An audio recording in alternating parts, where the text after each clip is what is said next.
Eu ouvi cada palavra. Fiquei ali parada no corredor, com a chave ainda na mão, sem respirar. A voz da minha cunhada atravessava a parede como se fosse vidro fino. Naquele momento, entendi tudo. Meu nome é Fernanda. Tenho 40 anos, sou farmacêutica e tenho uma farmácia que construí com as minhas próprias mãos. Era uma segunda-feira de julho, frio de rachar em Porto Alegre, e eu tinha chegado mais cedo em casa porque um dos meus atendentes tinha ligado doente e eu tive que cobrir o turno da manhã sozinha. Estava exausta, com cheiro de álcool nas mãos e vontade de tomar um banho quente e dormir. Em vez disso, ouvi a minha cunhada Simone dizer o seguinte: na sala da minha casa, para minha sogra Dona Berenice. A farmácia está no nome dela, mãe, mas o Marcelo trabalhou lá por 8 anos. Ele tem direito sobre aquilo. Juridicamente ou não, moralmente ele tem. E a gente precisa do dinheiro agora. Fiquei parada. O corredor tinha aquela luz amarela que eu sempre quis trocar e nunca troquei. Olhei para ela como se fosse a última vez que eu a veria iluminada assim. Mas filha, a Fernanda vai concordar com isso? A Fernanda vai entender. Ela não tem filhos, mãe. O que ela vai fazer com uma farmácia inteira sozinha? Ela tem que pensar na família, no Marcelo, nos nossos filhos, na senhora. Somos família. Ela é só a mulher dele. Só a mulher dele. 8 anos. 8 anos sendo só a mulher dele. Deixa eu explicar como aquela farmácia surgiu, porque isso é o centro de tudo.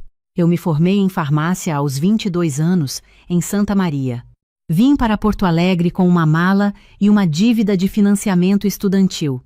Trabalhei em 3 farmácias diferentes durante 7 anos, sempre no turno da noite, sempre cobrindo os feriados que ninguém queria. Juntei cada centavo. Vivia em república. Não saía, não viajava. Quando completei 29 anos, assinei o contrato de locação de um ponto comercial no bairro Petrópolis e abri a farmácia Fernanda, nome mais simples do mundo, porque eu não tinha criatividade para mais nada depois de tanto trabalho. Naquele primeiro ano eu era caixa, balconista, farmacêutica responsável e faxineira. Dormia 4 horas por noite. Aos 32, a farmácia estava no lucro. Aos 34, contratei 4 funcionários. Aos 36, abri uma segunda unidade no bairro Menino Deus. Conheci Marcelo aos 33. Ele era representante comercial, simpático, engraçado, o tipo de homem que enche qualquer sala de energia. A gente namorou 2 anos e casou. Ele entrou para trabalhar na farmácia como gerente administrativo porque o emprego dele como representante estava indo mal. Eu topei. Era meu marido. Confiava nele. O que eu não topei foi colocar o nome dele na escritura da empresa. Não por maldade. Simplesmente porque aquilo era meu desde antes de ele existir na minha vida. E na época, ninguém nem levantou esse assunto. Ele nunca pediu. Eu nunca ofereci. A farmácia era minha. Ele recebia salário como funcionário e assim funcionou por 8 anos. Voltando para aquela segunda-feira de julho, entrei na sala. Coloquei minha bolsa no balcão da cozinha. Devagar. Simone virou primeiro. O rosto dela passou por 3 cores em 2 segundos. Fernanda, não ouvi você chegar. Oi, Zay. Dona Berenice estava com as mãos cruzadas no colo. Ela tinha 68 anos e uma expressão que eu conhecia bem, aquela mistura de culpa e determinação que as pessoas usam quando sabem que estão erradas, mas vão continuar do mesmo jeito. Sentei na cadeira de frente, olhei para as duas. Quanto é a dívida? Simone piscou. Não esperava isso. Que dívida? A do Gustavo. Quanto é? Gustavo era o marido dela. Eles tinham uma construtora pequena que há 2 anos estava sangrada por um contrato que deu errado. Eu sabia disso porque Marcelo tinha me contado, em partes, ao longo dos meses. Nunca o valor total. Agora eu queria saber. Simone cruzou os braços. Isso é assunto de família. Eu sou família ou não sou? Escolhe. Ela abriu a boca, fechou, abriu de novo. 340 mil reais. 340 mil. Eu respirei fundo. E vocês estão pensando em pedir para mim resolver como? Não pedir. Simone se inclinou para a frente. Fernanda, o Marcelo trabalhou 8 anos na farmácia. 8 anos da vida dele.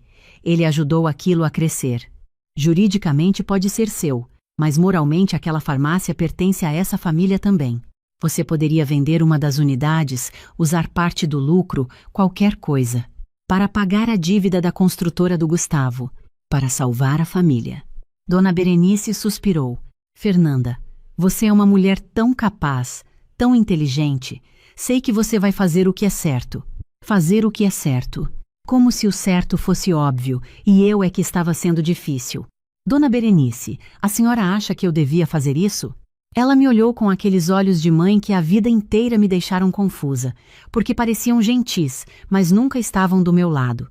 Filha, família cuida de família. O Gustavo é pai dos meus netos. Simone é minha filha. O Marcelo é meu filho. Vocês são casados. Isso significa que o que é seu também é um pouco deles. Interessante. Levantei devagar. Vou pensar. Você vai conversar com o Marcelo hoje? Simone perguntou, já com aquele tom de quem está organizando o calendário. Vou pensar, Simone. Subi para o quarto. Fechei a porta. Fiquei sentada na cama por um tempo que não sei medir. Depois peguei o celular e liguei para a minha irmã, Camila, que é advogada em Florianópolis. Cami, preciso que você me explique uma coisa. Expliquei tudo. Cada palavra que tinha ouvido no corredor, cada detalhe da farmácia, do casamento, dos 8 anos de Marcelo como funcionário com salário. Ela ficou em silêncio por alguns segundos. Fernanda, você entende que eles não têm nenhum direito legal sobre aquela farmácia? Zay. Marcelo recebeu salário por 8 anos. Ele não é sócio. Não tem participação. Trabalho prestado com remuneração não gera direito de propriedade. Se você nunca colocou o nome dele como sócio, aquilo é 100% seu. No divórcio, nem aparece como bem comum porque foi constituído antes do casamento. Eu sei tudo isso, Cami. Então por que você está me ligando? Fiz uma pausa. Porque quero saber qual é o caminho mais limpo. Quero sair dessa situação sem perder minha dignidade e sem deixar nenhuma brecha. Minha irmã entendeu na hora. É isso que acontece quando você cresceu com alguém que te conhece de verdade. Me conta tudo. Com calma. Vamos pensar juntas. Passamos quase 3 horas no telefone. Quando desliguei, eu tinha mais do que um plano, tinha clareza. Marcelo chegou às 8 da noite. Jantamos. Ele estava quieto, o que significava que já tinha conversado com Simone ou com a mãe. Conhecia esse silêncio. Era o silêncio de quem está montando argumento. Na hora da sobremesa, ele finalmente falou. Minha mãe me ligou hoje. Oi, Zay. Você sabe que a Simone e o Gustavo estão mal. 340 mil reais, sim. Ele olhou para mim. Como você ficou sabendo o valor? Perguntei diretamente. É sempre mais eficiente. Marcelo suspirou. Aquele suspiro que ele usava quando queria que eu me sentisse difícil, complicada, a pessoa que estava atrapalhando as coisas. Fernanda, é minha irmã. Eu sei quem ela é. A gente podia ajudar. Vender a unidade do Menino Deus, usar parte do dinheiro, e o que sobrar a gente guarda. Você continua com a unidade do Petrópolis, que é a principal mesmo. Olhei para ele por um longo momento. Marcelo, você está me pedindo para vender metade do que construí sozinha antes de te conhecer para pagar a dívida que seu cunhado fez? Não é bem assim. É exatamente assim. Falei devagar, sem raiva, porque raiva naquele momento me custaria clareza e eu precisava de clareza. Aquela farmácia do Menino Deus eu abri em 2019, sozinha. Com o lucro da unidade do Petrópolis que eu abri em 2013, sozinha. Você recebeu salário todos esses anos, um bom salário. E agora você está me pedindo para desmembrar o que é meu para resolver um problema que não é meu. Você é minha esposa. Sou. E você é meu marido. Então me diz uma coisa. Quando foi a última vez que você perguntou quanto eu estava devendo? Quando foi a última vez que você disse, vou ajudar com o que for meu? Silêncio. Fernanda, você está sendo injusta. Não estou sendo injusta. Estou sendo precisa, que é diferente. Marcelo se levantou. Sabe o que a Simone disse? Que você nunca foi uma de nós de verdade. Que quem não tem filhos não entende o que é sacrifício de família. Ele fez uma pausa. E olhando para você agora, eu acho que ela tem razão. Aquela frase ficou no ar entre a gente como fumaça. Eu não respondi. Levantei, lavei meu prato, fui para o quarto e tranquei a porta. Deitei na cama com o teto como companhia e fiquei ali, somando coisas. 8 natais que eu organizei e paguei. Os remédios que eu separava todo mês para a dona Berenice sem cobrar. Os presentes de aniversário dos filhos da Simone. A festa de 15 anos da sobrinha que eu financiei metade porque a família estava apertada naquele mês. Os finais de semana que eu troquei na farmácia para que Marcelo pudesse ir ao sítio da família em Viamão. Você nunca foi uma de nós de verdade. Peguei o celular. Eram 11 da noite. Mandei mensagem para a Camila. Pode ser que eu precise de você mais do que pensei. Amanhã a gente conversa. Ela respondeu em 30 segundos. Estou aqui. Na terça-feira de manhã, antes de abrir a farmácia, fui ao banco. Abri uma conta corrente nova, em outra instituição, só meu CPF. Depois fui ao cartório e pedi uma certidão atualizada dos 2 CNPJs, o da unidade do Petrópolis e o da do Menino Deus. Guardei tudo na minha bolsa. Na farmácia, chamei minha gerente de confiança, Priscila, que estava comigo desde os primeiros anos. Prisci, vou precisar da sua descrição nas próximas semanas. Ela me olhou com aquela seriedade de quem já viveu coisa suficiente para saber quando uma pergunta não deve ser feita. Pode contar comigo. Às 11 da manhã, liguei para a Camila. Quero acionar a dissolução da participação informal. Ele nunca foi sócio, mas quero formalizar que não é, nunca foi, e que o vínculo empregatício encerrou. Você vai demiti-lo? Vou encerrar a relação de trabalho. Formalmente, com todos os direitos dele pagos, tudo certinho. Quero que não haja nenhuma dúvida no futuro sobre o que ele recebeu e o que não tem direito de receber. Camila ficou em silêncio por 2 segundos. Você tem certeza? Tenho. Fernanda, isso vai iniciar um processo. A família vai reagir. Que reajam. Fiz uma pausa. Cami, me diz uma coisa. Se eu não fizer nada e continuar como estou, qual é o risco? O risco é que em algum momento, no contexto de um divórcio ou de uma demanda trabalhista mal intencionada, alguém argumente que 8 anos de gestão configuram algum tipo de participação nos resultados. Juridicamente é difícil de sustentar, mas processos existem para cansar. Então vamos fechar todas as portas.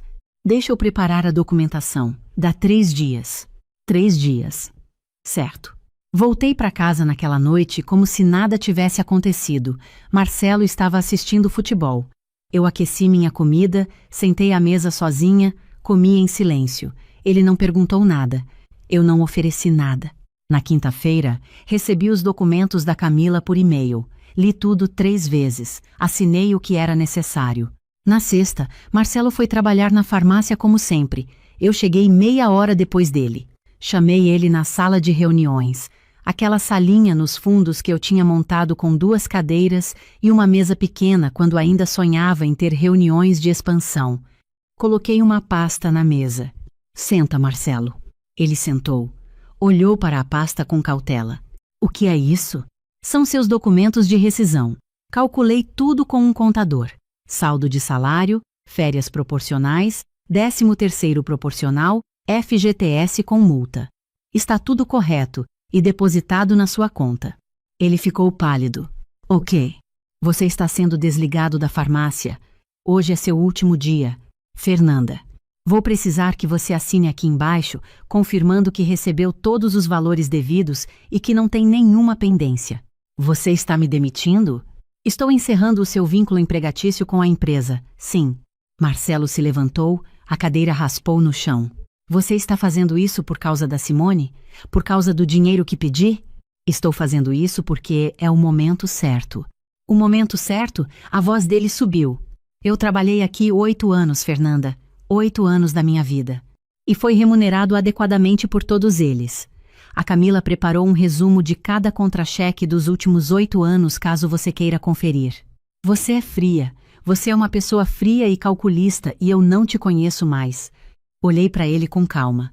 Você me disse que não sou da família de verdade, que quem não tem filho não entende sacrifício. Então deixa eu te mostrar o que entendo. Entendo de contrato, de CNPJ, de lucro e perda. Entendo que aquela farmácia foi construída antes de você existir na minha vida e que permanecerá depois que você sair dela. Assina aí, por favor. Ele ficou olhando para mim. Depois olhou para a pasta. Depois olhou para mim de novo. E o nosso casamento? Isso é uma conversa separada. Ele assinou. Naquele sábado, Simone apareceu na minha porta sem avisar. Eram 8 da manhã. Ainda estava de pijama. Abri a porta. Bom dia, Simone. Você demitiu o Marcelo. Ela estava tremendo. Não de frio. Você demitiu o meu irmão da empresa dele.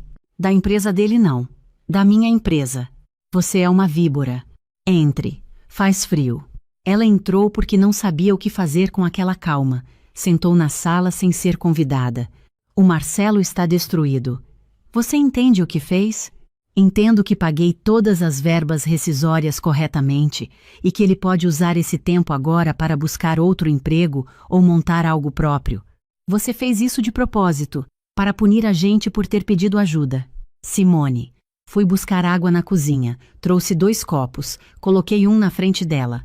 Você e sua mãe me disseram, na minha sala, que eu nunca fui uma de vocês de verdade, que quem não tem filho não entende sacrifício de família, que o que é meu pertence moralmente a todos vocês porque vocês são sangue e eu sou só a mulher do Marcelo. Não foi bem isso que... Foi exatamente isso. Eu estava no corredor. Ouvi cada palavra. Tomei um gole de água. Então eu fiz o seguinte. Concordei com vocês. Vocês têm razão, eu não sou da família de vocês. E já que não sou da família, não tenho obrigação nenhuma de resolver os problemas de vocês. E já que o Marcelo é da família de vocês, e não da minha, faz todo sentido que ele vá trabalhar em outro lugar. Simone ficou olhando para mim. Você é uma pessoa horrível. Ou sou uma pessoa que aprendeu com o que vocês me ensinaram. Vai se arrepender disso. O Marcelo vai entrar na justiça. Que entre. A Camila já antecipou todas as possibilidades, mas pode dizer para o Marcelo que vai ser mais caro do que 340 mil reais em honorários de advogado para chegar em resultado zero. Ela se levantou, saiu sem dar tchau. Fechei a porta. Fui para a cozinha, lavei os 2 copos, olhei pela janela para a rua lá embaixo. Uma mulher passava com um cachorro, uma criança corria na calçada. A vida continuava completamente indiferente aos 340 mil reais que não eram meus pagar. Naquele mesmo sábado à tarde, fiz mais 3 coisas. Primeiro, liguei para o plano de saúde e retirei Marcelo do meu plano corporativo. Ele tinha até o fim do mês coberto. Depois teria que contratar o dele. Era o correto.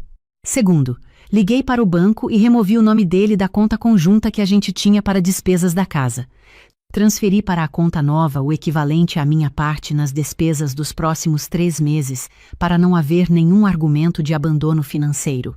Terceiro, liguei para a minha irmã Camila. Cami, quero iniciar o processo de separação. Uma pausa. Você tem certeza? Tenho certeza há mais tempo do que gostaria de admitir. Fernanda. Ele me disse que eu nunca fui família de verdade, que quem não tem filho não entende sacrifício. Fiz uma pausa. Cami, eu tentei ter filhos. Você sabe disso. 3 anos de tratamento. 3 perdas. Ele esteve em uma delas. Nas outras 2, estava no sítio da família. Minha irmã ficou em silêncio por um longo tempo. Eu vou cuidar de tudo, tá? Você não precisa se preocupar com nada jurídico. Eu sei. Obrigada. Desliguei. Sentei no chão da cozinha, as costas na geladeira. Fiquei ali um tempo. Não chorei. Só fiquei. Na semana seguinte, Marcelo foi para a casa da mãe dele. Levou algumas malas. Eu deixei o apartamento como estava. Não tirei nada dele. Comprei comida para mim, organizei minha rotina, abri a farmácia segunda-feira às 8 como sempre. Priscila me olhou quando entrei. Está bem? Estou. Precisa de alguma coisa? De que você continue sendo a melhor gerente que eu já tive. Ela sorriu. A gente não falou mais sobre isso. Na quinta-feira, Dona Berenice ligou. Eu deixei tocar 3 vezes antes de atender. Fernanda, filha, preciso conversar com você. Pode falar, Dona Berenice. O que você fez com o Marcelo foi muito duro. Ele está arrasado. Está aqui em casa, sem trabalho, sem rumo. Você não precisava ter feito isso. Com todo o respeito, eu precisava sim. Você é casada com ele, tem obrigações. Tinha obrigações que cumpri por 8 anos, e por 8 anos ouvi, nas entrelinhas e às vezes diretamente, que eu era menos parte dessa família porque não dei filhos ao Marcelo. Dona Berenice, a senhora chegou a me perguntar uma vez se eu estava desperdiçando o melhor tempo por focar na farmácia. Lembra disso? Silêncio. Eu disse isso com carinho. Sei que sim, mas disse. E eu ouvi. E arquivei. E continuei fazendo churrasco de domingo, e comprando remédio para a senhora, e pagando metade do aniversário de 15 anos da filha da Simone, e fazendo tudo o que família faz, mesmo sem ser família de verdade. Eu nunca disse que você não era família. A Simone disse. Na minha sala. E a senhora concordou. A senhora disse que sangue é sangue. Uma pausa longa. Fernanda, eu estou velha. Cometo erros. Eu sei, dona Berenice. E eu não guardo raiva da senhora. Juro que não guardo. Mas também não vou fingir que aquelas palavras não foram ditas. A gente precisa ser honesta sobre onde estamos. E onde estamos? Em lugares diferentes. E tudo bem, eu desejo saúde para a senhora de coração, mas não vou mais me responsabilizar por resolver os problemas dessa família. Desliguei com gentileza. 2 semanas depois, a Camila me mandou os documentos do divórcio para eu revisar. Limpinho, claro, sem nada para dividir. A farmácia era patrimônio anterior. O apartamento estava só no meu nome. A conta conjunta tinha sido encerrada. Não havia bens comuns. Enviei de volta assinado dentro de 1 hora. O Marcelo recebeu na semana seguinte. Ligou. Você realmente vai fazer isso? Já está feito, Marcelo. 8 anos. 8 anos, sim. Eu errei. Eu sei que errei. Mas você podia ter conversado comigo antes de tomar tudo isso. Fiz uma pausa. Pensei na resposta com cuidado. Marcelo, eu tentei conversar quando me disseram que eu era só a mulher de você. Tentei quando você chamou minha reação de falta de entendimento sobre sacrifício. Tentei quando você foi dormir no quarto de hóspedes e ficou em silêncio por 3 dias. Em algum momento de tudo isso você perguntou como eu estava? Silêncio. Não perguntou. Porque para você, a conversa era sobre o dinheiro. Para mim, a conversa era sobre o que vocês revelaram que pensavam de mim. Respirei fundo. Eu não consigo ficar em um casamento onde o outro lado me vê como um recurso disponível, não como uma pessoa. Não é pessoal, é só honesto. E os nossos anos juntos não valem nada? Valeram muito. Por isso, estou te deixando ir sem mágoa, com tudo que é seu, pago corretamente, sem processo, sem briga. Que mais você poderia querer? Ele ficou em silêncio por tanto tempo que eu quase achei que tinha desligado. Que você ficasse. Eu sei, fiz uma pausa. Mas você queria que eu ficasse como o quê? Como a mulher que paga as contas e não faz parte da família de verdade? Isso não é ficar, isso é permanecer. Ele desligou. Eu segurei o telefone por um momento. Depois o coloquei na mesa e fui fazer café. O inverno passou. Agosto chegou com aquele frio seco de Porto Alegre que resseca os lábios e faz a gente querer ficar dentro de casa. Eu abria a farmácia todos os dias, atendia os clientes, supervisionava a equipe, tomava as decisões. Era igual ao que eu fazia antes, só que sem a camada de peso que eu não tinha percebido que carregava. Uma manhã, um cliente antigo me perguntou se eu estava diferente. Diferente como? Mais leve. Ele franziu a testa como se tentasse definir. Não sei explicar. Você parece mais você mesma. Eu sorri de verdade pela primeira vez em muito tempo. Em setembro, recebi uma mensagem de um número desconhecido. Era o Gustavo, marido da Simone. Fernanda, eu sei que não tenho direito de pedir nada, mas queria me desculpar. O que aconteceu foi errado da nossa parte. Nós erramos com você. Fiquei olhando para a mensagem por alguns minutos. Depois respondi. Obrigada por escrever, Gustavo. Espero que vocês consigam resolver a situação financeira. De verdade. Mas nossa história ficou onde ficou. Ele não respondeu mais. Estava tudo bem. Em outubro, o processo de divórcio foi homologado. 2 páginas, sem audiência, sem litígio. Eu e Marcelo éramos pessoas adultas que não tinham nada a dividir além de 8 anos que cada um levaria de um jeito diferente. Saí do cartório e fui direto para a farmácia. Priscila estava no caixa quando entrei. Tudo certo? Tudo certo. Ela assentiu. A gente não precisava de mais do que isso. Naquele fim de semana fiz algo que não fazia há anos. Peguei o carro, saí de Porto Alegre e fui sozinha para Gramado. 2 dias. Um hotel pequeno, com lareira, aquele tipo de lugar que a gente sempre adia para quando tiver companhia e depois percebe que companhia nunca foi o que faltava. Caminhei na rua fria, comi fondue sozinha, dormi 10 horas seguidas as 2 noites. Na manhã de domingo, fui tomar café em um bar pequenininho perto do hotel e fiquei olhando pela janela para a rua molhada. Pensei na farmácia que abria aos 29 anos, com medo de não conseguir pagar o aluguel do segundo mês. Pensei nos 7 anos dormindo pouco antes disso, nas repúblicas barulhentas, no financiamento estudantil que levou quase 5 anos para quitar. Pensei em tudo que tinha construído e em como, por um bom tempo, tinha me acostumado a diminuir isso para caber em uma definição de família que nunca tinha me incluído de verdade. Não me arrependo de nada que fiz. Poderia ter sido mais gentil em alguns momentos, talvez. Poderia ter dado mais explicações, mas a verdade é que eles não pediram gentileza, pediram que eu me apagasse. E quando eu me recusei a me apagar do jeito que eles queriam, me apaguei de outro jeito, da vida deles. Saí de Gramado com o carro cheio de frio bom e a cabeça mais organizada do que tinha estado em anos. Em novembro, exatamente 4 meses depois daquela segunda-feira de julho, contratei um consultor para avaliar a expansão da farmácia. Estávamos pensando em uma 3ª unidade, Zona Sul. Os números eram bons. Na reunião com o consultor, ele me perguntou como eu tinha começado. Com uma mala e uma dívida de financiamento. Ele riu. Achei que era piada. Não estou brincando. Eu sei. Ele ainda estava sorrindo, mas com respeito agora. É que são exatamente essas as histórias que costumam dar certo. Não respondi.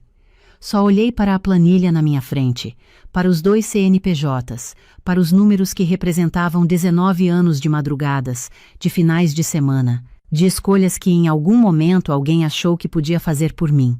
Ninguém faz por mim. Nunca fizeram. Às vezes as pessoas me perguntam se eu me sinto sozinha. Respondo que não.